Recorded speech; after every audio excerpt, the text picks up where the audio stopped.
जन्मों की मैं हूँ प्यासी, तुम हो दया के सागर। जन्मों की मैं हूँ प्यासी, तुम हो दया के सागर। जन्मों की मैं हूँ प्यासी, तुम हो दया के सागर। जन्मों की मैं हूँ प्यासी, दे दो जगह मुझे भी चरणों में बस जरा सी।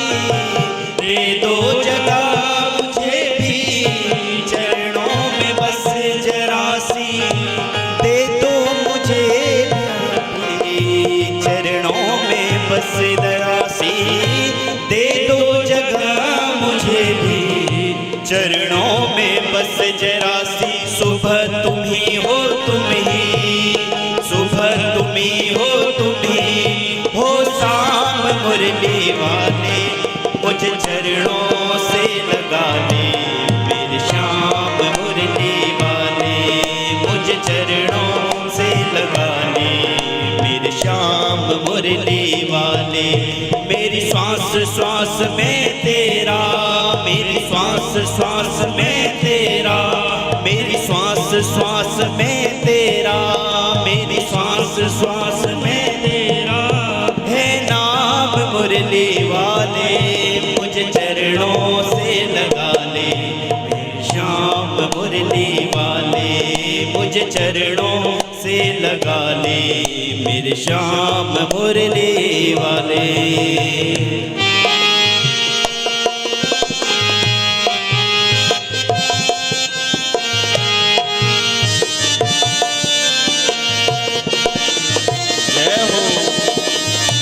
सभी लोग मीठी मीठी ताली की सेवा करते हुए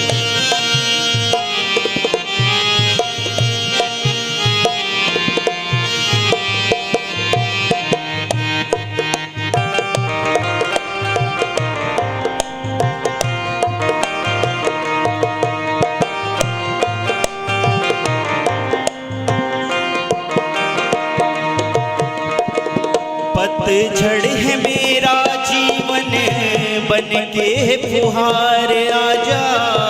पतझड़ है मेरा जीवन बन के बहार आजा। पतझड़ है मेरा जीवन बन के बहार आजा। पतझड़ है मेरा जीवन बन के बहार आजा। सुन ले पुकार कान्हा बस एक बार आजा। सुन ले पुकार कान्हा बस एक बार आजा। सुन ले पुकार कान्हा बस एक बार आजा। सुन ले पुकार कान्हा बस एक बार आजा। बेचैन मन के तुम ही, बेचैन मन के तुम ही आराम मुरली वाले। मुझे चरणों से लगा ले मेरे श्याम मुरली वाले। मुझे चरणों से लगा ले मेरे श्याम मुरली वाले। मेरी श्वास श्वास में तेरा, मेरी श्वास श्वास में तेरा है नाम मुरली वाले। मुझे चरणों से लगा ले हे श्याम मुरली वाले। मुझे चरणों से लगा ले हे श्याम मुरली वाले। मुझे चरणों से लगा ले मेरे श्याम मुरली वाले। मुझे चरणों से लगा ले मेरे श्याम मुरली वाले। बोलो बंसी वाले की जय हो।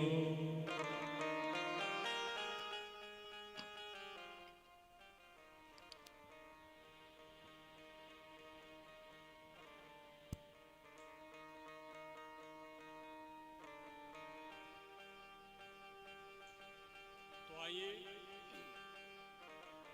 सौनकादि मुनियों ने सूत जी से पूछा हे गुरुदेव, ऐसा क्या प्रसंग हो गया था कि 48 मिनट से अधिक जो एक स्थान पर नहीं टिकते हैं, उन नारद मुनि को 7 दिन तक भागवत श्रवण करने की आवश्यकता क्या पड़ी? तो कहते हैं कि एकदा हि विशालायाम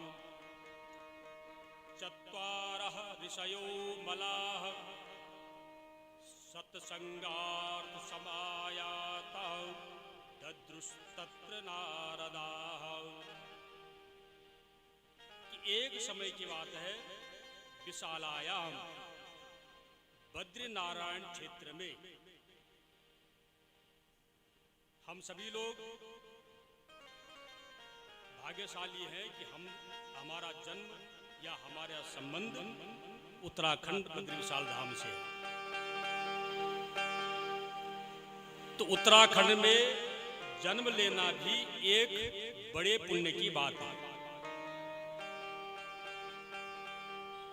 तो भागवत की कथा भी बद्रीनारायण क्षेत्र में ही व्यासदेव जी के द्वारा लिखी गई, कि आप सभी लोग जानते ही हैं। और आज का प्रसंग सूत जी कहते हैं कि एक समय बद्रीनारायण क्षेत्र में ब्रह्मा जी के मानस पुत्र सनक, सनंदन, सनातन और सनत कुमार, ये 4 ऋषि अखंड तपस्या कर रहे थे कि उन्होंने देखा दूर से किसको? नारद जी को। और नारद जी बड़ी तीव्र गति से कैसे आ रहे हैं कि जैसा ऐसा एहसास हो रहा है कि इनका कुछ लुट गया हो, इनके साथ कोई दुर्घटना हुई हो। बड़े उदास, हताश और निराश मुद्रा में नारद जी को देखा तो ये 4 ऋषि आपस में चर्चा करने लगे कि नारद मुनि किसी भी वस्तु का संग्रह नहीं करते हैं, तो ऐसा भी नहीं हो सकता है कि इनकी कोई बहुमूल्य वस्तु खो गई हो। एक स्थान पर ये अधिक समय नहीं रुकते हैं, तो निसंदेह इनका किसी से विवाद भी नहीं हुआ है। फिर भी नारद जी इस समय बड़े उदास और हताश लग रहे हैं, क्या कारण होगा? ये 4 ऋषि चर्चा कर ही रहे थे कि इतने में नारद जी सनकादि मुनियों के समक्ष आए। तो फिर सनकादि मुनियों ने नारद जी से ही पूछा। तब नारद जी अपने दुख का कारण बताते हुए कहने लगे कि हरि क्षेत्रम कुरुक्षेत्रम श्रीरंगम सेतुमाधनम एवमादिषु तीर्थेषु। कीर्ष्यों, मैं जगत के संसार में, भारत भूमि में जितने भी तीर्थ स्थल है उन सब का भ्रमण करने की इच्छा से निकला, लेकिन मैंने देखा कि जगत के जो प्राणी है, खास करके मनुष्य जीव, वो आचार, विचार और संस्कारहीन हो गया है। धर्म का बोलबाला भी कहीं नजर नहीं आ रहा है, जिस कारण प्रत्येक व्यक्ति अपने ही घर में दुखी, अशांत, आक्रांत और भयभीत है। तो नारद जी के शब्दों से क्या संकेत मिल रहा है कि जिस व्यक्ति के जीवन से धर्म गायब हो जाता है, जो असद आचरण करने वाला होता है, संस्कार विहीन जिस परिवार के लोग हो जाते हैं, उस परिवार में कभी शांति कायम नहीं हो सकती। फलस्वरूप घर में जब शांति नहीं होगी तो व्यक्ति 24 घंटे चिंता में रहेगा। घर के बाहर की अशांति घर में आकर के दूर हो सकती है, लेकिन जब घर में ही अशांति हो, मनमुटाव हो, एक दूसरे के प्रति राग हो, द्वेष हो, तो उस घर में व्यक्ति हर क्षण अशांत, दुखी और भयातुर रहता है। ऋषियों, मैंने पूरी पृथ्वी लोक का भ्रमण कर दिया, लेकिन कहीं पर भी मुझे धर्म नजर नहीं आया।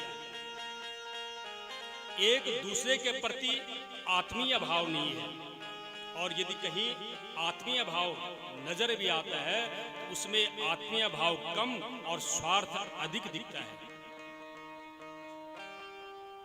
तो इस प्रकार जब पृथ्वी के लोगों का मैंने व्यवहार देखा तो मेरा मन बड़ा क्षुब्ध हुआ, दुखी हुआ। मैं तो वापस आना चाहता था, लेकिन मेरे मन में विचार आया कि चलो वृंदावन में शायद मेरे मन को शांति मिले। क्यों? क्योंकि अभी कुछ वर्षों पूर्व वृंदावन में भगवान श्री कृष्ण ने रमण किया, और हे ऋषियों, हुआ भी ऐसा ही। मैं जब वृंदावन में पहुंचा तो मेरे हृदय में कुछ सुकून की प्राप्ति हुई। फिर मैंने निर्णय किया कि अब मैं कुछ समय इसी वृंदावन धाम में रहूंगा और परमात्मा का चिंतन करूंगा। एक दिन की बात है कि मैं भ्रमण कर रहा था तो मेरी दृष्टि एक युवती की तरफ गई, जिसके सामने दो वृद्ध पुरुष अचेत अवस्था में लेटे हुए थे, और वो युवती कभी उनको उठाने का प्रयास कर रही थी तो कभी दोनों हाथ आसमान की तरफ उठाकर मानो परमात्मा को कोस रही थी। तो मैं जिज्ञासावश, उत्सुकतावश उस युवती की तरफ जाने लगा तो उसकी भी मेरी ओर दृष्टि आई। तो वह युवती दूर से ही मुझे संबोधित करते हुए कहने लगी कि भो भो साधु क्षणम तिष्ठ मचिंतामपि नाशयः दर्शनम तव लोकस्य सर्व पाप हरम परम।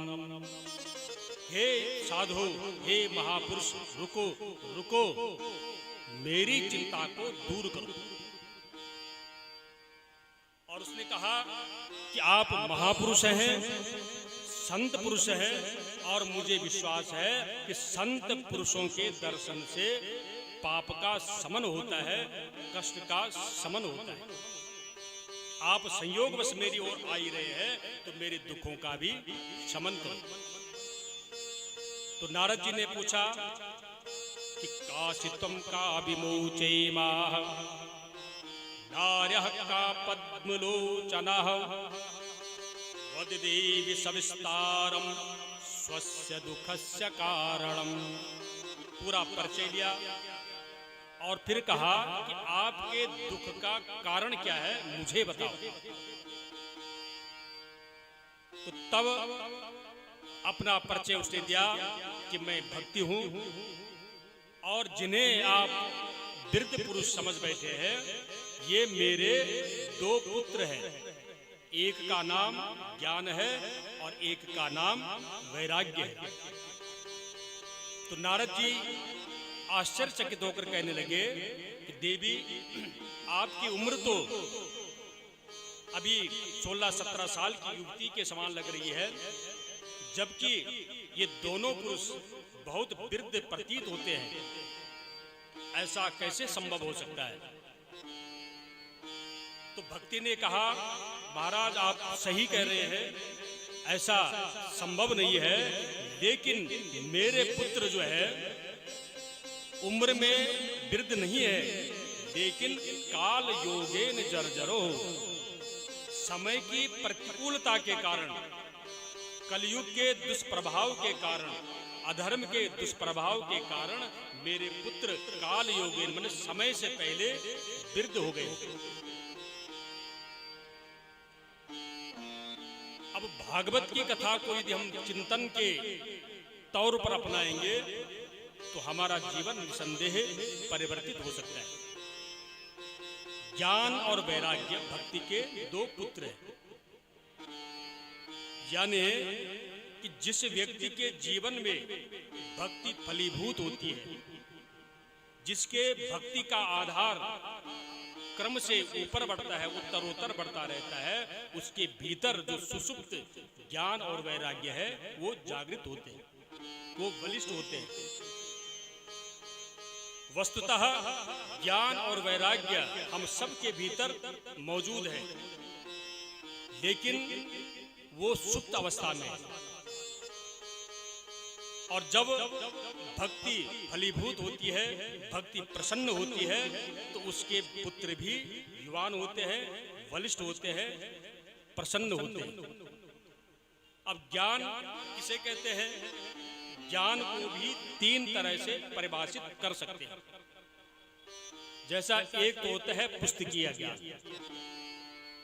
हमने पुस्तक पढ़ी, पढ़ाई की, कोई कोर्स किया, डिग्री लिया, उस कोर्स से संबंधित व्यक्ति को ज्ञान होता है। ये तो हो गया पुस्तकीय ज्ञान।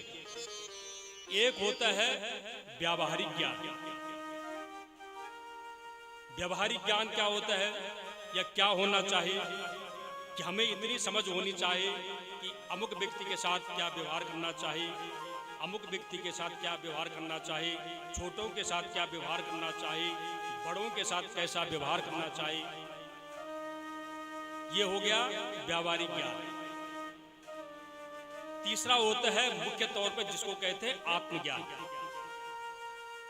और आत्मज्ञान क्या है कि जब हमारे मन मस्तिष्क में ऐसे विचार पैदा होने लगे कि मेरा जो मुझे या मनुष्य योनि प्राप्त हुई है, ये जन्म जन्मांतरों के बाद हुई है। मेरे पूर्व जन्मों के पुण्य किससे ही मुझे अच्छे घर में, संस्कारित घर में, मनुष्य योनि में जन्म मिला है। अब मैं इस जन्म को ऐसे ही नहीं गवाऊंगा। जिस परमात्मा ने मेरे ऊपर कृपा कर मुझे 84 लाख जीव जंतुओं में सर्वश्रेष्ठ योनि मनुष्य योनि दी है, मैं उस परमात्मा का सदैव चिंतन करूंगा, उस परमात्मा का अनुसरण करूंगा। इसको कहते हैं आत्मज्ञान। तो ये हम सबके भीतर है, लेकिन ये हमारे प्रयोग में नहीं रहते। क्यों? क्योंकि हमने भक्ति को छोड़ दिया है। दूसरा होता है वैराग्य। अब वैराग्य का सामान्यता जब हम वैराग्य की बात सुनते हैं तो हमारी दृष्टि में साधु संत नजर आते हैं कि वैरागी लाल पीले कपड़े पहनो और वन में चले जाओ, ये वैराग्य है। ये भी वैराग्य है, लेकिन सही अर्थ में वैराग्य क्या है, क्या होना चाहिए कि जगत के जितने भी पदार्थ हैं ये सब संसाधन है सुख की। ये सुख के संसाधन है, उनके प्रति जुटाने का हमारा प्रयत्न होना चाहिए, जुटाने के लिए पुरुषार्थ करना चाहिए, लेकिन उन साधनों में आसक्ति का त्याग होना चाहिए। बहुत सारे लोगों का एक छोटा सा तिनका या पैसा या कुछ भी चीज बिखर जाती, खो जाती है तो बड़ी चिंता में डूब जाती है। चिंता होना स्वाभाविक है, लेकिन उस समय हमको विवेक से काम लेना है कि संसार के वस्तु केवल और केवल सुख उपभोग के साधन है, इनके प्रति आसक्ति का त्याग ही सच्चा वैराग्य है। भगवान श्री कृष्ण ने गीता में इसको बहुत सुंदर ढंग से परिभाषित किया है कि काम्यानाम कर्मणान्यासम संन्यासम कवयो विदुः, कि सभी विषय वस्तुओं के प्रति जो हमारी बेवजह की आसक्ति है, उसके प्रति सच्चा त्याग ही सच्चा वैराग्य है। तो भक्ति ने नारद जी के सम्मुख अपनी चिंता व्यक्त की और फिर नारद जी की प्रशंसा या स्तुति करती हुई कहने लगी, जयति जगति मायाम यस्य कायाधवस्ते ध्रुवपदमप्यातं यत्कृपातु ध्रुवोऽयम्। सकल कुशल पात्रम ब्रह्मपुत्रम नतोस्मि ध्रुवपदमप्यातो यत्कृपातु ध्रुवोऽयम्। हे नारद जी, मैं भली भांति जानती हूं कि आपने कयाधु के पुत्र प्रहलाद को उपदेश दिया था और प्रहलाद जी ने आपके एकमात्र उपदेश से राक्षस कुल में जन्म लेने के बाद भी भगवान को लौह स्तंभ से प्रकट होने के लिए विवश कर दिया था। आपके ही वचन से, आपके ही मार्गदर्शन से 6 वर्ष के ध्रुव ने परमात्मा को प्राप्त कर लिया था। ऐसे ब्रह्मा जी के पुत्र नारद जी के चरणों में मेरा कोटि कोटि प्रणाम। आप मेरी समस्या का समाधान करें। तो नारद जी ने कहा, देवी चिंता मत करो, ज्ञानेनात्मनि पश्यामि, मैंने ज्ञान दृष्टि से, योग दृष्टि से आपके दुख का कारण समझ लिया है।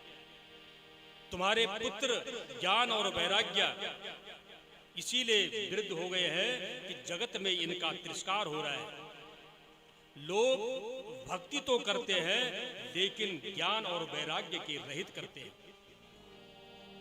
और जब ज्ञान और वैराग्य का सर्वत्र तिरस्कार होगा, अस्वीकार्य होंगे, तो इनका वृद्ध होना स्वाभाविक है। फिर भी मैं इन्हें चेतनता देने का, इनके यौवन को लौटाने का प्रयास करता हूं। तब नारद जी ज्ञान वैराग्य के समीप गए और उद्घोष के द्वारा उनका नाम उच्चारण करते हुए कहने लगे, हे ज्ञान, हे वैराग्य, जागो जागो, नहीं जागे। वेद वेदांत घोषैषः गीता पाठेर मुहुर्मुहुः। फिर नारद जी ने वेद वेदांत गीता पाठ और शास्त्रों का उच्चारण किया। वेद मंत्रों का उच्चारण ज्ञान वैराग्य के कान पर किया। बहुत देर बाद ज्ञान वैराग्य जागे, लेकिन जागते ही अंगड़ाई लेते हुए पुनः मूर्छित हो गए। इसका अर्थ क्या है कि ज्ञान वैराग्य कभी कभी जागृत होते हैं। जैसे आप हम सब कथा पंडाल में हैं, हम कथा सुन रहे हैं तो निसंदेह ज्ञान भक्ति वैराग्य सब प्रकट हो जाता है। भगवान के प्रति अद्भुत प्रेम भी प्रकट होने लगता है और जगत नीरस और अस्थायी दिखने लगता है। लेकिन कब तक? जब तक मंदिर परिसर या कथा पंडाल में रहते हैं, या फिर जब व्यक्ति किसी मृत व्यक्ति को अग्नि के हवाले करने जाते हैं, तो जब वह अग्नि की लपटों से घिर जाता है तो उस समय भी व्यक्ति को वैराग्य ज्ञान जागता है। लेकिन जैसे ही वहां से घर आते हैं, कथा पंडाल से बाहर निकलते हैं, तो ज्ञान वैराग्य पुनः सुप्त हो जाते हैं। ज्ञान वैराग्य बहुत देर बाद जागे तो है, लेकिन अंगड़ाई लेकर जब सो गए तो नारद जी की चिंता बढ़ने लगी कि मैंने वेद वेदांत का उद्घोष कर लिया, गीता पाठ एक नहीं कई बार सुना दिया, लेकिन जब इन शास्त्रों से, शास्त्रीय वचनों से, वेद के उद्घोष से ज्ञान वैराग्य नहीं जाग रहे हैं, तो अब किस साधन से इनको जगाओ। बड़े चिंता मन में नारद जी को हुई, लेकिन सहसा आकाशवाणी हुई कि व्योमवाणी तथैवाभून् मारिषे खिद्यतामिति उद्यमः सफलस्तेयं भविष्यति न संशयः। हे नारद जी, चिंता मत करो, ज्ञान और वैराग्य को जगाने का आपका जो लक्ष्य है वो अवश्य परिपूर्ण होगा। इसके लिए आपको सत्कर्म करना होगा। अब नारद जी पुनः चिंता में पड़ गए कि आकाशवाणी ने सत्कर्म के बारे में निर्देश किया है, लेकिन वह सत्कर्म क्या हो सकता है, जबकि मैंने तो वेद वेदांत का पाठ कर लिया है। अब इससे बढ़कर कौन सा सत्कर्म संसार में है? अनेक संतों से नारद जी पूछने लगे, लेकिन कहीं से भी संतोषजनक उत्तर नहीं मिला। तब नारद जी कहते हैं, ऋषियों, इसी प्रकार से मैंने जब मुझे ज्ञान और वैराग्य को जगाने का और उस सत्कर्म के बारे में उस सत्कर्म के बारे में मैं नहीं जान पाया, तो मैंने निश्चय किया कि अब मैं बद्री विशाल क्षेत्र में जाकर स्वयं तप करूंगा, तप से भगवान नारायण को प्रसन्न करूंगा और फिर उन्हीं से उस सत्कर्म के बारे में पूछूंगा। इस उद्देश्य से मैं यहाँ आया हूं। तो सनकादि मुनि हंसे और कहने लगे कि बस आपकी चिंता का एकमात्र यही कारण है, तो आप शांत हो जाइए। हे नारद जी, सत्कर्म तो पहले ही सुखदेव जी ने उसके बारे में वर्णन किया हुआ है। कौन सा? कि श्रीमद् भागवत महापुराण। तो पुनः नारद जी ने कहा, हे ऋषियों, मेरी त्रुटि को क्षमा करना, मेरे अपराध को क्षमा करना। ज्ञान और वैराग्य को जगाने के लिए मैंने वेद, वेदांत, गीता पाठ का उच्चारण किया है। और जब वेद, वेदांत और गीता पाठ के उच्चारण से ज्ञान वैराग्य नहीं जागे हैं, तो भागवत से वो कैसे जागेंगे? क्योंकि भागवत में तो वेद वेदांत का ही सार है। तो उस समय सनकादि मुनियों ने कहा, नारद जी, ये बात आप सही कह रहे हैं कि भागवत वेदांत का ही सार है, गीता का ही सार है। और सार में और सिद्धांत में बहुत अंतर होता है। शास्त्र वेद मानो वृक्ष है और भागवत उस वेद रूपी वृक्ष का परिपक्व फल है।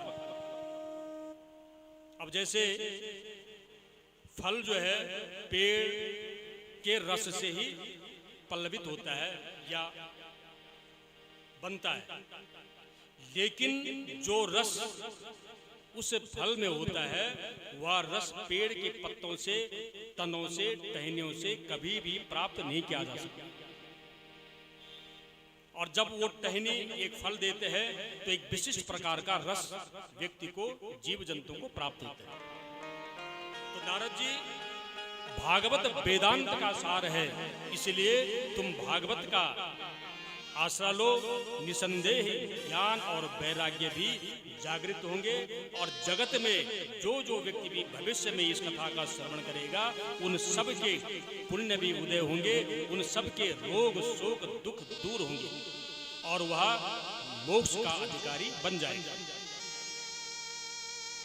इस प्रकार से सनकादि मुनियों के वचनों से नारद जी आश्वस्त हुए, भागवत करने के लिए तैयार हुए और फिर कहा, हे ऋषियों, अब मुझे यह बताओ कि इस साधन को, भागवत की कथा का आयोजन मैं कहाँ करूं?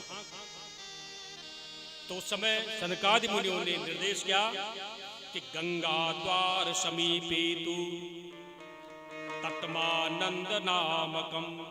हे नारद जी, हरिद्वार क्षेत्र में आनंद घाट नाम का एक स्थान है, जो बड़ा ही सुरम्य, सौम्य लता और विविध प्रकार के पत्रों से, वनस्पतियों से घिरा हुआ है।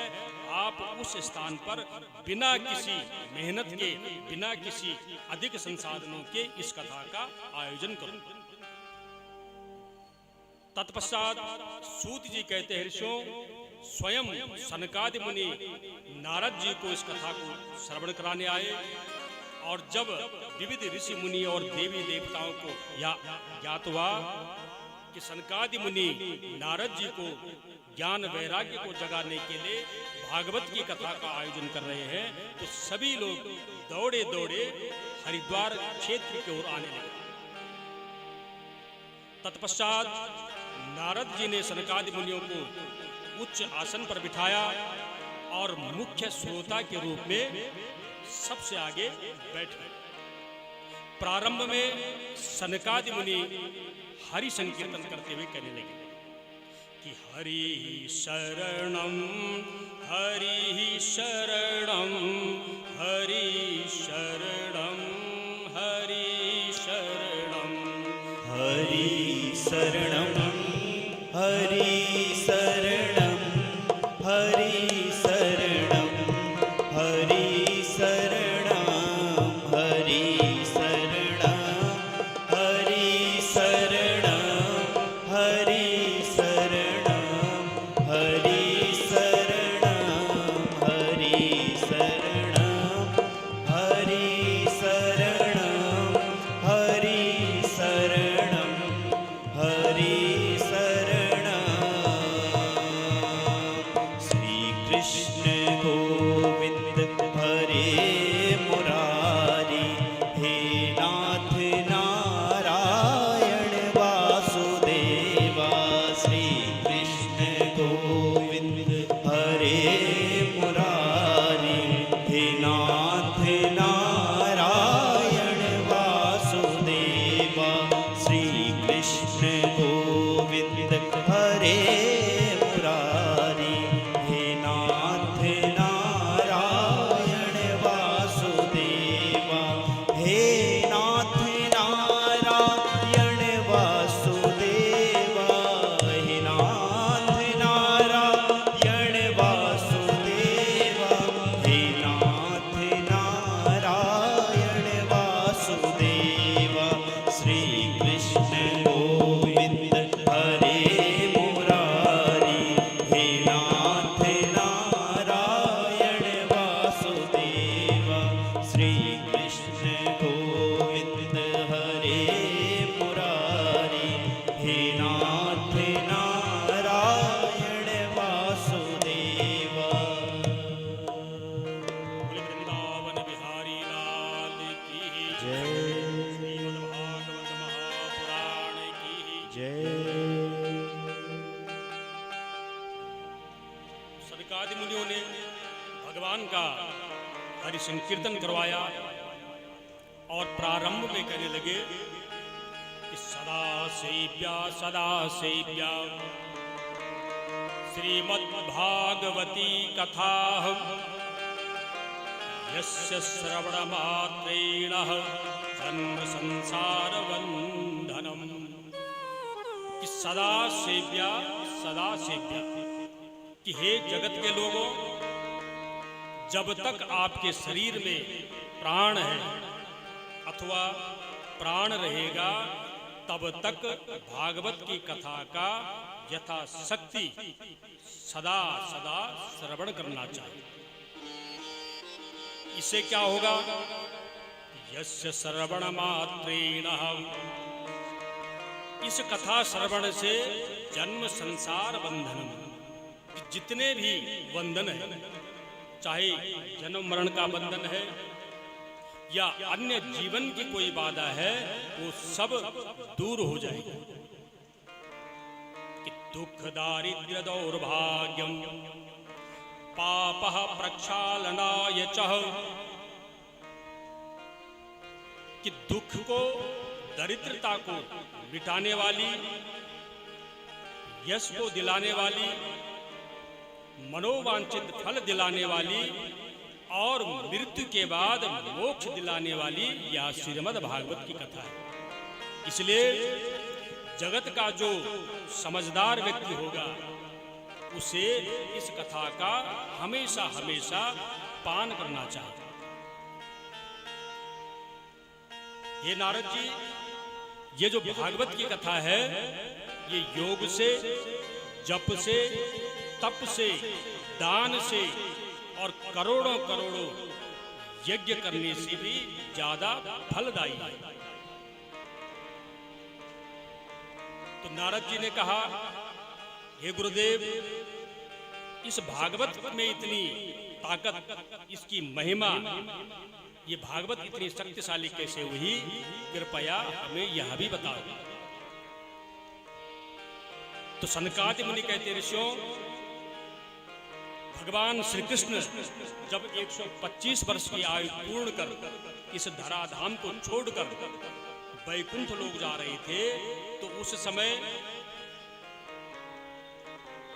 उनके भक्त विशेष तौर पर उद्धव जी उनके समक्ष आए और कहा, हे प्रभु, आप जगत को छोड़कर, इस धराधाम को छोड़कर निज वैकुंठ धाम में जा रहे हैं, लेकिन जो आपके भक्त हैं, जो आपके अनुयायी हैं, जो आपका अनुसरण करने वाले हैं, अब उन्हें आपका सायुज्य कैसे प्राप्त होगा, आपका सानिध्य कैसे प्राप्त होगा।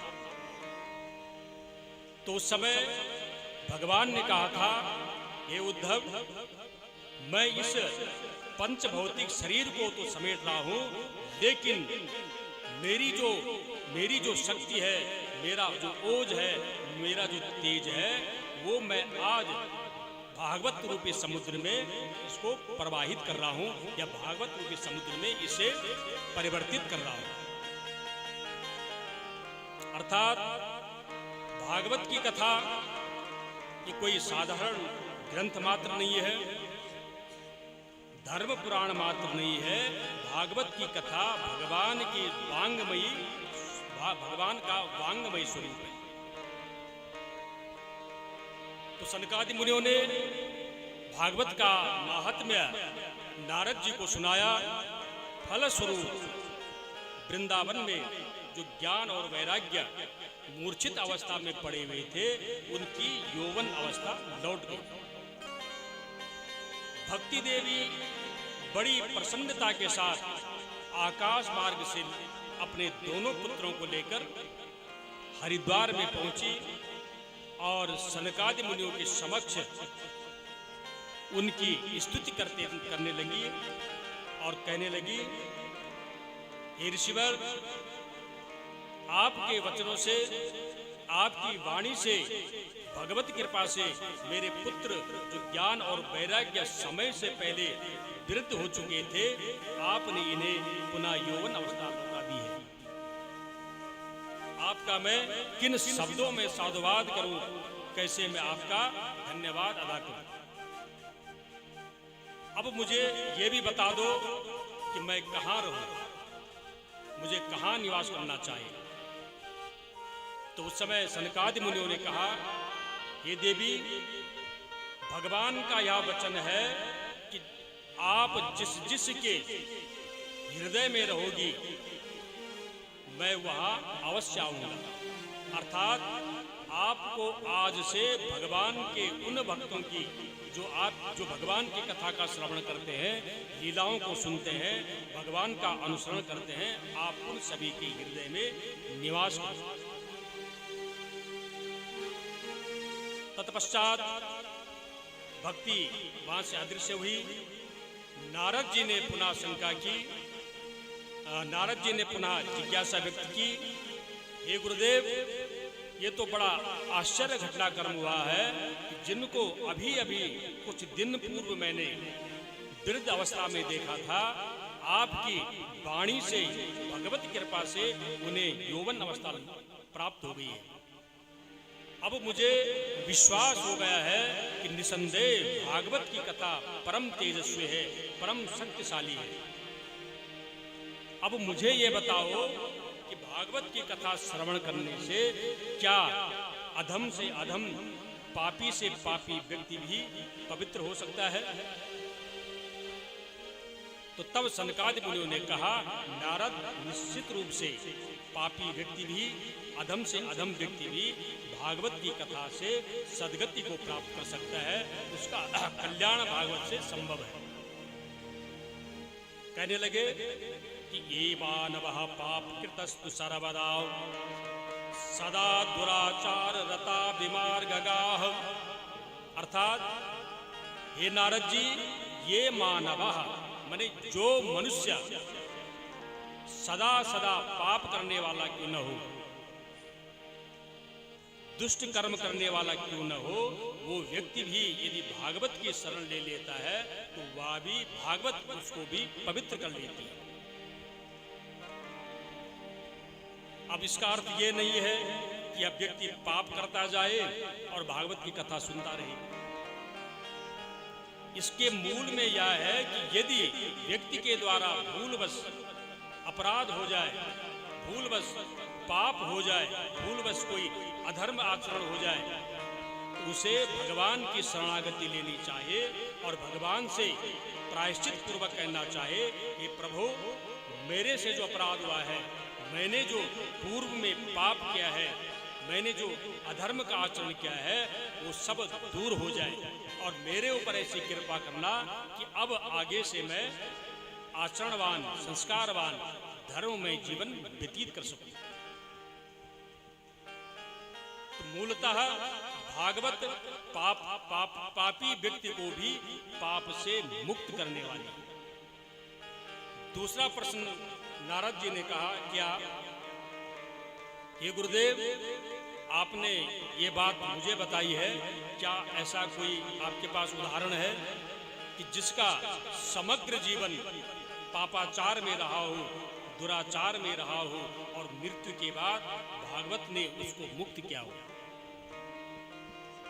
तब सूत जी कहते हैं, ऋषियों, एक धुंधुकारी था जिसका समग्र जीवन पापाचार दुराचार में रहा, जिसने कभी भी सत्कर्म नहीं किए और जो पापों की जो सर्वश्रेष्ठ श्रेणी होती है, ऐसे पाप करने वाला धुंधुकारी भी भागवत की कथा सुनकर मुक्त हो गया था। तो ऐसे हमारे परंपरा है, खासकर गढ़वाल में, कि गोकर्ण धुंधुकारी की कथा को हम 7वें दिन सुनते हैं। महात्म्य में इतना आप सबको बार बार कथा सुनते रहते हैं, लेकिन महात्म्य का अर्थ है भागवत का परिचय। और भागवत क्या करती है? सबसे पहले हमने सुना कि जो भागवत के अधिनायक है, भागवत के जो देवता है, उन भगवान श्री कृष्ण के अद्भुत चरित्र को जानने के लिए हमने उनके स्वरूप को समझा, भगवान के स्वभाव को समझा, भगवान क्या कार्य करते हैं उसको समझा, और भगवान किस प्रकार से जीव मात्र की रक्षा करते हैं, ये हमने महात्म्य के क्रम में सुना। अब इसके बाद भागवत के प्रथम स्कंद की ओर बढ़ेंगे। उससे पूर्व पुनः हरिनाम संकीर्तन बड़े भाव से प्रेम पूर्वक आप सभी लोग गाएंगे।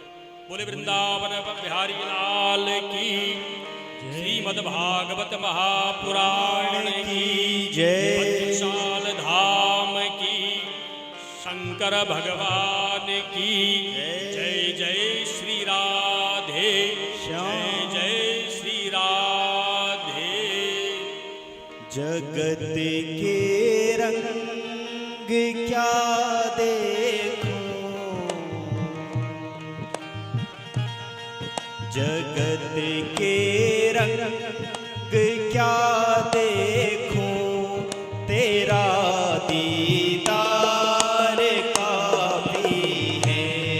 जगत के रंग क्या देखो, तेरा दीदार काफी है।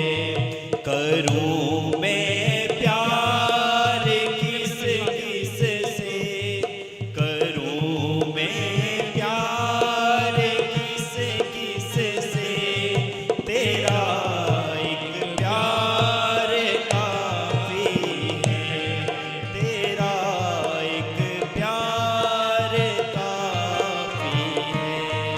जगत के रंग क्या देखूं, जगत के रंग क्या देखूं, तेरा दीदार काफी है, तेरा दीदार काफी है।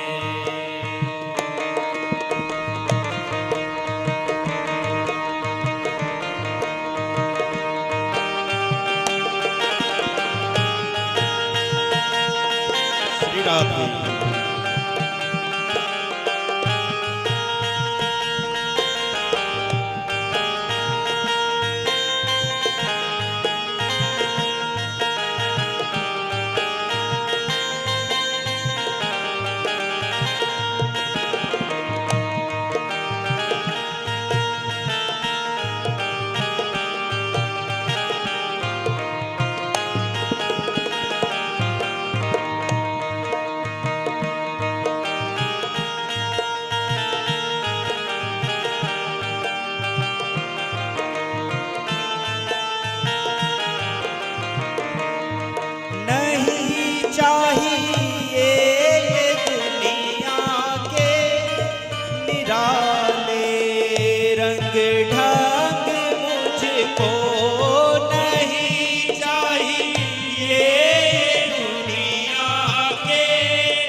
कौन वृंदावन चलना चाहता है?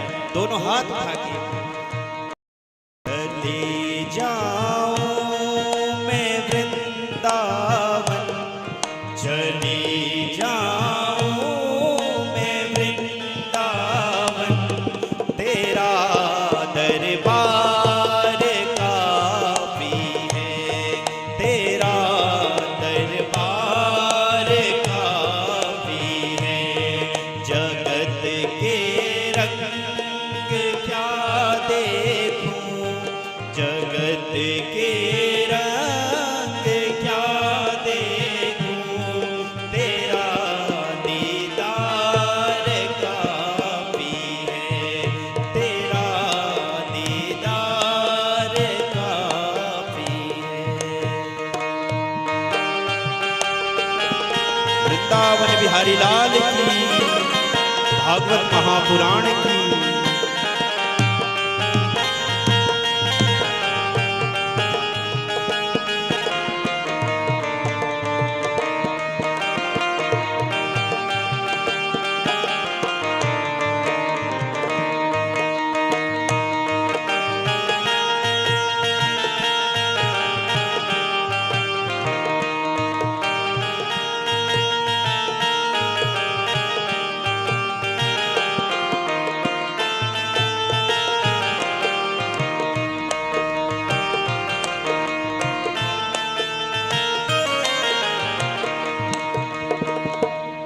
जगत के साज बाजों से हुए हैं कान अब बहरे, जगत के साज बाजों से हुए हैं कान अब बहरे, जगत के साज बाजों से हुए हैं कान अब बहरे, हुए हैं कान अब बहरे, हुए हैं कान अब बहरे।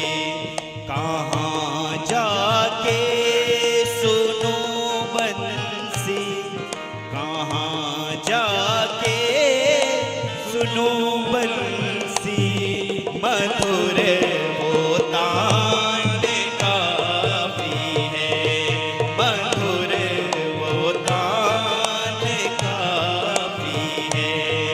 जगत के रंग क्या देखूं, जगत के रंग क्या देखूं, तेरा दीदार काफी है, तेरा दीदार काफी है।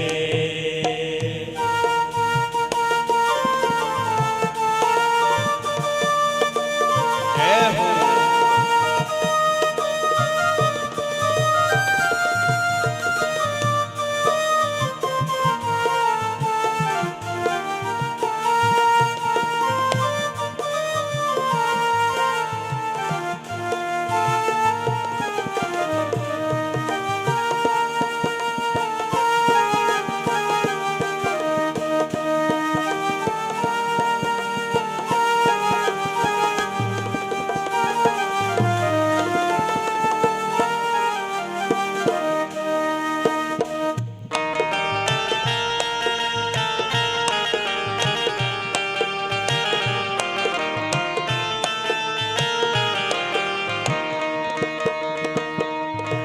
जगत के रिश्तेदारों ने बिछाया जाल माया का, जगत के रिश्तेदारों ने बिछाया जाल माया का, बिछाया जाल माया का, बिछाया जाल माया का।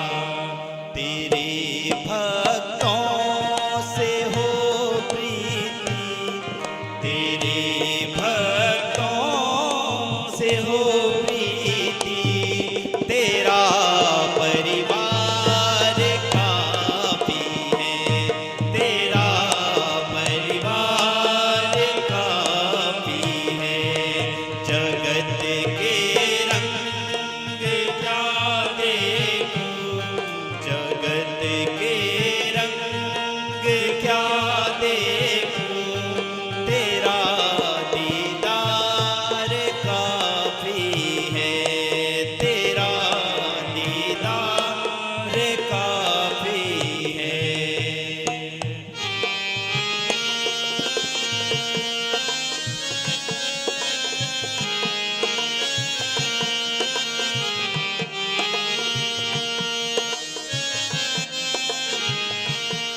जगत की झूठी रोशक से है आँखें भर गई मेरी।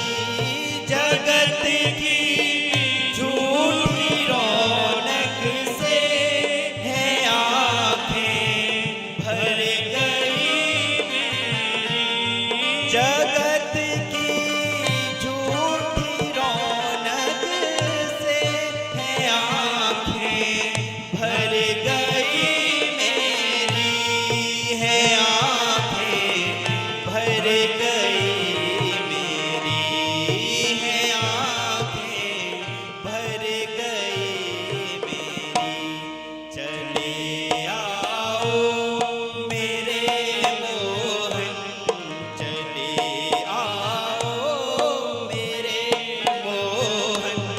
तरस की प्यास काफी है, तरस की प्यास काफी है। जगत के रंग क्या देखूं, जगत के रंग क्या देखूं। तेरा दीदार काफी है, तेरा दीदार काफी है, तेरा दीदार काफी है। बोलिए वृंदावन बिहारी लाल की जय।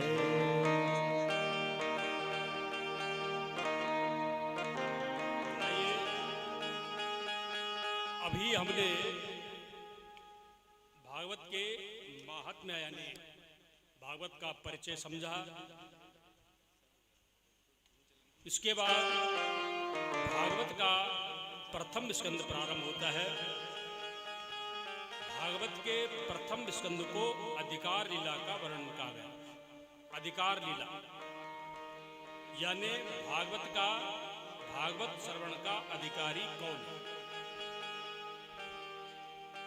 तो प्रारंभ में भगवान वेदव्यास मंगलाचरण करते हुए कहते हैं कि जन्माद्यस्य यतोऽन्वयादितरतश्च चार्थेष्वभिज्ञास्वराट्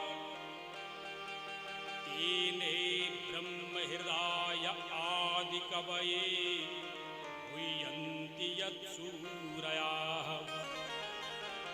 तेजो वारिमृथां यदा विनिमयो यत्र त्रिसर्गो मृषाम् धाम्ना स्वेन सदा निरस्तु कुहकं सत्यं परं धीमहि।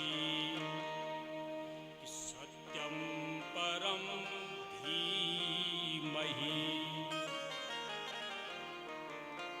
भगवान के नाम का मंगलाचरण किया। किसी भी कार्य को जब हम शुरू करते हैं उसमें भगवान का मंगलाचरण किया जाता है। क्यों? इस भाव से, इस उद्देश्य से कि हम इस कार्य को करने जा रहे हैं ये निर्विघ्नता पूर्वक परिपूर्ण हो, ऐसी हे ईश्वर, हे परमात्मा हमारे ऊपर कृपा करना। भगवान वेदव्यास जगत को इतना बड़ा ग्रंथ दे रहे हैं तो उन्होंने भी सच्चे मन से भगवान का मंगलाचरण किया, भगवान की स्तुति की। लेकिन व्यास जी की स्तुति मंगलाचरण बड़ा ही सारगर्भित और प्रभावी है। ये मंगलाचरण के विविध प्रकार के भावार्थ है, लेकिन इसमें व्यास देव जी ने जो सबसे प्रमुख बात कही है, उन्होंने कहा कि परमात्मा के सत्य स्वरूप को मैं धीमहि बुद्धिपूर्वक चिंतन करता हूँ, बुद्धिपूर्वक परमात्मा का स्तवन करता हूँ, स्तुति करता हूँ। अर्थात ध्यान योग से भगवान वेदव्यास भगवान का मंगलाचरण करते हैं।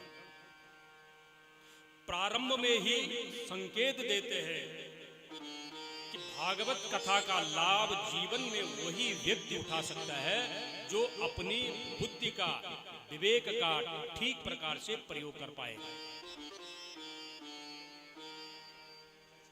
ध्यान क्या होता है? सामान्यतः जब हमारी बुद्धि किसी वस्तु विशेष में केंद्रित होती है तो उसको हम कहते हैं ध्यान। और ध्यान एक ऐसी प्रक्रिया है कि इसी के माध्यम से व्यक्ति जीवन में ऊंचाइयों तक पहुंचता है।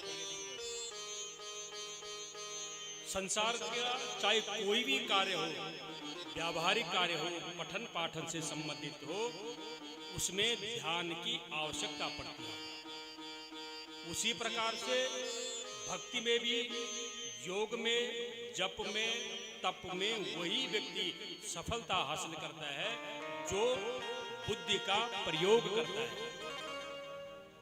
तो व्यासदेव जी कहते हैं कि मेरी भागवत का अनुसरण वही व्यक्ति कर सकता है जो बुद्धि का ठीक प्रकार से प्रयोग करता है।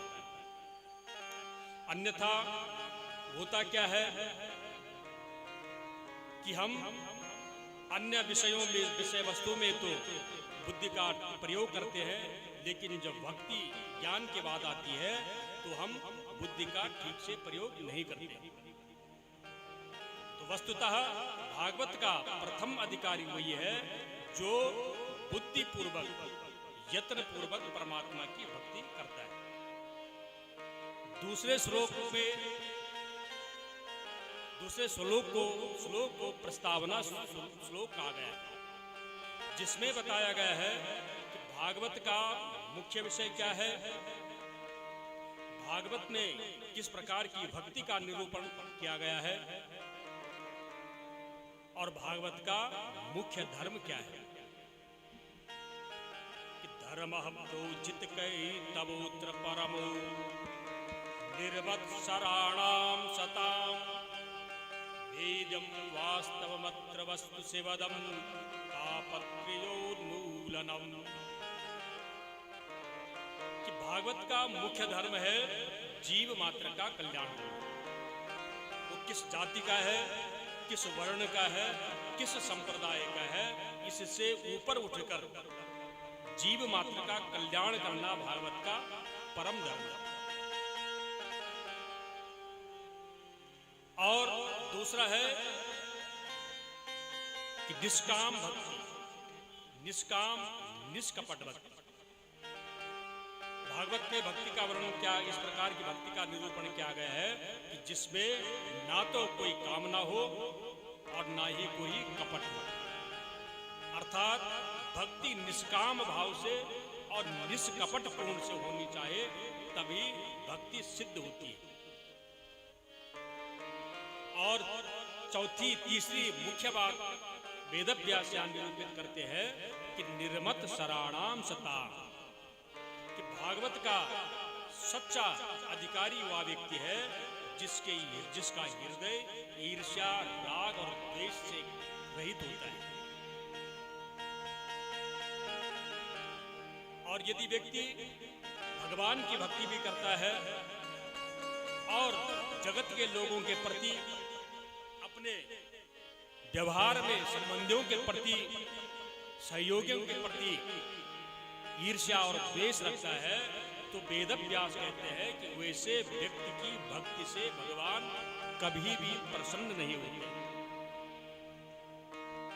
भक्ति के लिए पहली शर्त यही है कि उसका हृदय निष्कपट होना चाहिए, उसका हृदय ईर्ष्या और द्वेष से रहित होना चाहिए। और जो निष्कपट भक्ति करता है, परमात्मा उसके ऊपर अपनी अहेतु की कृपा अवश्य करते हैं। इसके बाद के क्रम में वर्णन आता है, एक बार पुनः सौनकादि ऋषियों ने 1000 वर्ष में पूरे होने वाले यज्ञ सत्र का आयोजन किया, जिसमें सूत जी से उन्होंने 6 प्रश्न किए। पहला प्रश्न क्या कि सूत जी, शास्त्र अनेक हैं, पुराण अनेक हैं, वेदों के मत विविध हैं, शास्त्रों के मत अनेकानेक हैं, हमें किस शास्त्र की बात माननी चाहिए? दूसरा प्रश्न क्या कि जो व्यक्ति भव सागर से पार होना चाहता है, मुक्ति प्राप्त करना चाहता है, उसको कौन सा साधन अपनाना चाहिए? तीसरा प्रश्न क्या कि भगवान के अनेकों अवतार हैं, भगवान अवतार धारण क्यों करते हैं, जबकि कर्तुम अकर्तुम अन्यथा कर्तुम समर्थम, भगवान सब कुछ करने में बिना अवतार के भी जब समर्थ है तो भगवान अवतार क्यों धारण करते हैं? चौथा प्रश्न क्या कि भगवान ने अब तक कितने अवतार धारण किए? और पांचवा प्रश्न क्या कि जब परमात्मा धराधाम को छोड़ देते हैं तो धर्म किसकी शरण लेता है? और अंतिम प्रश्न क्या कि मनुष्य मात्र का जीवन का उद्देश्य, जीवन का लक्ष्य क्या होना चाहिए? क्या उसे संसारिक विषय वस्तुओं को प्राप्त करने में ही अपनी ताकत, अपना सामर्थ्य लगाना चाहिए, या संसारिक विषय वस्तुओं का त्याग कर वैराग्य धारण कर परमात्मा की भक्ति करनी चाहिए? ये 6 बड़े दिव्य प्रश्न शौनकादि मुनियों ने सूत जी के समक्ष रखे और साथ में यह भी कहा कि गुरुदेव, प्रश्न बड़े जटिल हैं, बड़े कठिन हैं, लेकिन इनका समाधान बड़े ही सरल शब्दों में देना। क्यों कि मंदा सुमंद मतयो मंद भाग्या युपद्रताः, कि कलिकाल के जो लोग हैं वो बहुत ही मंद बुद्धि और मंद भाग्य वाले हैं। मंद बुद्धि किसको कहते हैं कि जिसको सिखाई हुई बात बार बार सिखाने पर भी समझ नहीं आती। और शौनक मुनि इसी संदर्भ में कहते हैं कि गुरुदेव, शास्त्र बार बार कहते हैं कि जगन मिथ्या ब्रह्म सत्या, जगत असत्य है, ब्रह्मा सत्य है, ब्रह्म यानी परमात्मा सत्य है, जीव अंश है, परमात्मा अंशी है, लेकिन जीव मात्र के समझ में यह बात नहीं आती है। इसलिए जगत के लोगों को व्यासदेव जी शौनकादि मुनियों के माध्यम से कहलवाते हैं कि जगत का प्रत्येक व्यक्ति, चाहे वो अपने आप को हम कितना बड़ा बुद्धिमान मान ले, लेकिन शास्त्रों की भाषा में कलिकाल का मनुष्य मंद बुद्धि वाला है। शौनकादि मुनियों ने कहा, गुरुदेव, कलिकाल के लोगों के मन मस्तिष्क में शास्त्रों की भाषा नहीं उतरती है, वेद वेदांत की भाषा नहीं उतरती है। इस बात से मैं सहमत हूं कि कलिकाल का मनुष्य मंद बुद्धि हो सकता है, लेकिन मंद भाग्य आप किस परिप्रेक्ष्य में कह रहे हैं? क्योंकि कलिकाल में तो बहुत सारे लोगों के पास अकूत धन संपत्ति है। तो सूत जी कहते हैं, ऋषियों, धन संपत्ति होना निश्चित रूप से एक भाग्यशाली सौभाग्य है, लेकिन मनुष्य को परम भाग्यशाली, परम सौभाग्यशाली तभी माना जाता है जब वो जगत की विषय वस्तुओं को एकत्रित करते हुए भी परमात्मा के प्रति, परमात्मा को प्राप्त करने के प्रति जागरूक रहता है, उसके मन में परमात्मा को प्राप्त करने का चिंतन बना रहता है। तो इस प्रकार के बड़े दिव्य अद्भुत प्रश्न शौनकादि मुनियों ने सूत जी से किए। तत्पश्चात शौनकादि मुनियों के प्रश्नों का उत्तर देने के लिए प्रारंभ में सूत मुनि अपने गुरु सुखदेव जी का वंदन करते हैं, फिर नारायण सरस्वती का वंदन करते हैं। वंदन का अर्थ क्या होता है कि परमात्मा के प्रति भाव व्यक्त करना है। हम सब जब मंदिर में जाते हैं तो हमारी प्रतिक्रिया क्या होती है? हम हाथ जोड़ते हैं और माथा झुकाते हैं बिना किसी के कहे हुए। मंदिर के सामने जाते ही हमारे हाथ खड़े हो जाते हैं और मस्तक झुक जाता है। लेकिन इसके साथ हमको भाव भी जोड़ना है। हाथ क्रिया शक्ति के प्रतीक है। तो भगवान के समक्ष जब हम हाथ जोड़ते हैं तो यह भी प्रार्थना होनी चाहिए कि प्रभु मैं निमित्त हूं, आप ही मेरे से सत्कर्म करवाने वाले हैं, आप ही मेरे से सदाचरण करवाने वाले हैं। आपके माध्यम से ही, आपकी कृपा से ही मैं परम समर्थवान हूं। अब मेरे ऊपर ऐसी भी कृपा करना कि मेरा सामर्थ्य, मेरी ताकत, मेरा पुरुषार्थ हमेशा सद्मार्ग की ओर हो। और बुद्धि से सर झुकाने का मतलब क्या होता है कि अपनी बुद्धि को, बुद्धि कौशल को परमात्मा को अर्पित करना। हे प्रभु, आपने मुझे मनुष्य योनि में जन्म दिया है और मुझे सद्बुद्धि प्रदान की है। मेरे ऊपर ऐसी कृपा बनाए रखना कि मैं सदैव आपका चिंतन करता रहूं, बुद्धि का विवेक पूर्वक प्रयोग करता रहूं। मैं इस बुद्धि के द्वारा, मन के द्वारा कभी भी कोई अनैतिक कार्य न कर पाऊं। मेरे बुद्धि में कभी भी किसी प्रकार का विकार पैदा न हो, ऐसी मेरे ऊपर कृपा करना। तो ये वंदन का भाव होना चाहिए। तो सूत जी ने अपने गुरु सुखदेव जी का वंदन किया, नारायण का वंदन किया और उसके बाद शौनकादि मुनियों के प्रश्नों के समाधान के क्रम में एक एक उत्तर देने लगे, जिसका हम क्रमशः आगे श्रवण करते रहेंगे। आज की कथा को, चूंकि कथा का समय भट्ट परिवार ने, यजमान परिवार ने 6 बजे निर्धारित किया है, तो मैं अपनी वाणी को विराम दूंगा। आप सब लोगों से निवेदन कि आज आप पहले दिन ही बहुत अच्छी संख्या में यहाँ पर पधारे हैं और बहुत अच्छे श्रोता भी आप लोग हैं, अनुभवी श्रोता आप लोग हैं। आप लोगों ने पहले दिन ही यहाँ पर जो शोभा बढ़ाई है, कथा को जिस तत्परता के साथ, एकाग्रता के साथ सुना है, निसंदेह आप भी साधुवाद के पात्र हैं। मैं आपसे यही उम्मीद, अपेक्षा और निवेदन करूंगा कि आप प्रतिदिन इसी भांति समय पर इस कथा पंडाल में पहुंचने की कृपा करेंगे। भट्ट परिवार ने आपके जो आमंत्रण दिया है, उस आमंत्रण का सम्मान, भट्ट परिवार का उत्साहवर्धन करने में आप सभी लोग अपनी भूमिका का इसी प्रकार से निर्वाह करते रहेंगे। इसी अपेक्षा के साथ अपनी वाणी को मैं विराम देता हूँ। अब आरती होगी, आरती के बाद आप सभी लोग प्रसाद ग्रहण करेंगे और कल पुनः ठीक 2 बजे कथा पंडाल में आएंगे और आप हम सब भगवान की लीला कथाओं का श्रवण पूरे 8 दिन यहाँ पर करेंगे। बोले वृंदावन बिहारी लाल की जय, श्रीमद् भागवत महापुराण की जय, बद्री विशाल धाम की जय, शंकर भगवान की जय, नमः पार्वती पतये हर हर महादेव।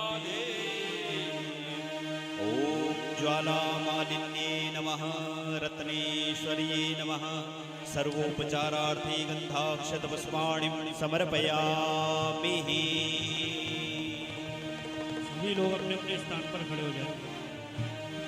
आरती के लिए सभी लोग यथास्थान पर खड़े हो जाएं। श्री भागवत भगवान की दिव्य आरती होने जा रही है।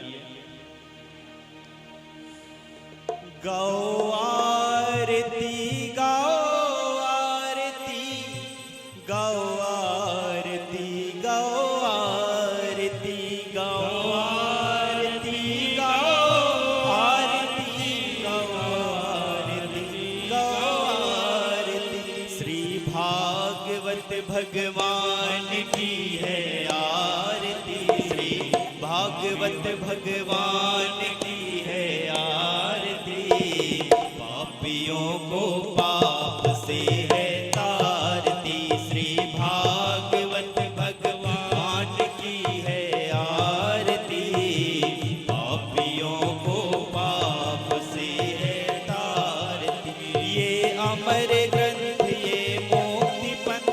ये पंचम वेद निराला, नव ज्योति जगाने वाला, ये अमर ग्रंथ ये मोक्ति पंथ, ये पंचम वेद निराला, नव ज्योति जगाने वाला, नव ज्योति जगाने वाला।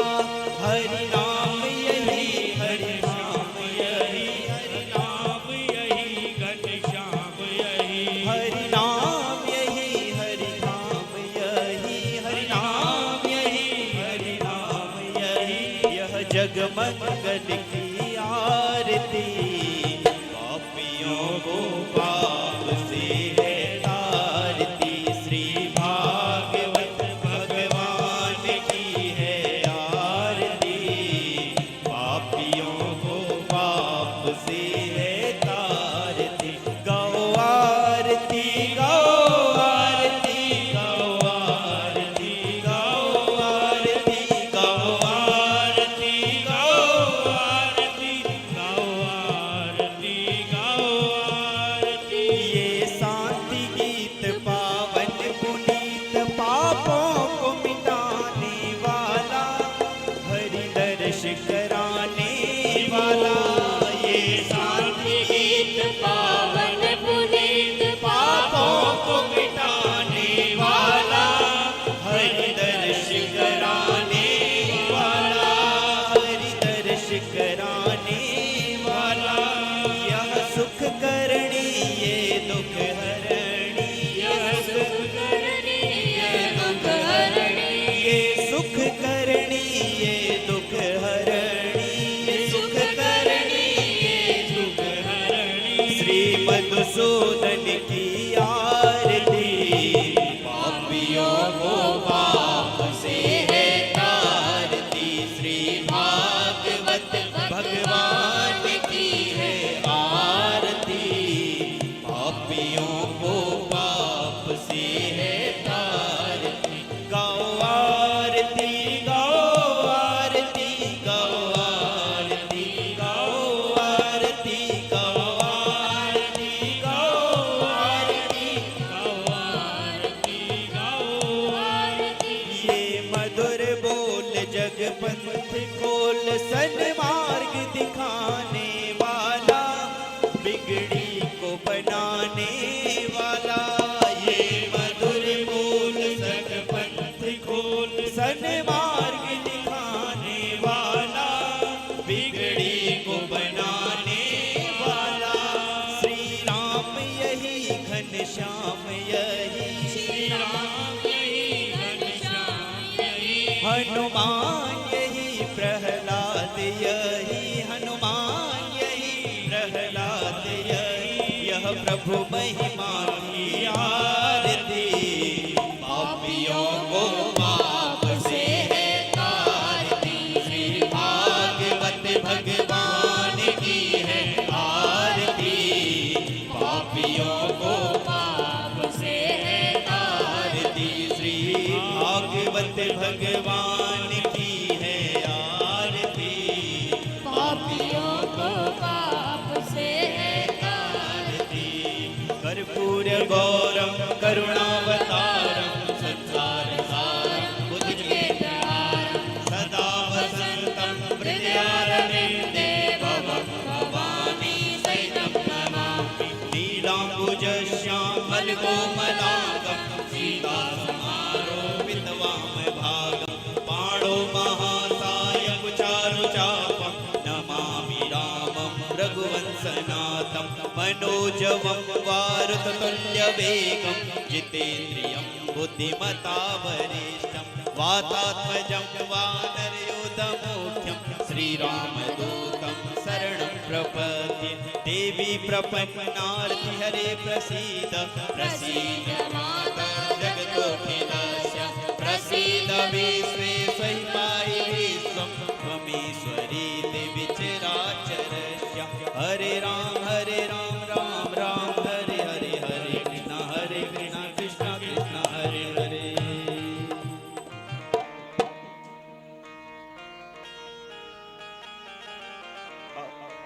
अम्बे तू है जगदम्बे काली, जय दुर्गे खप्पर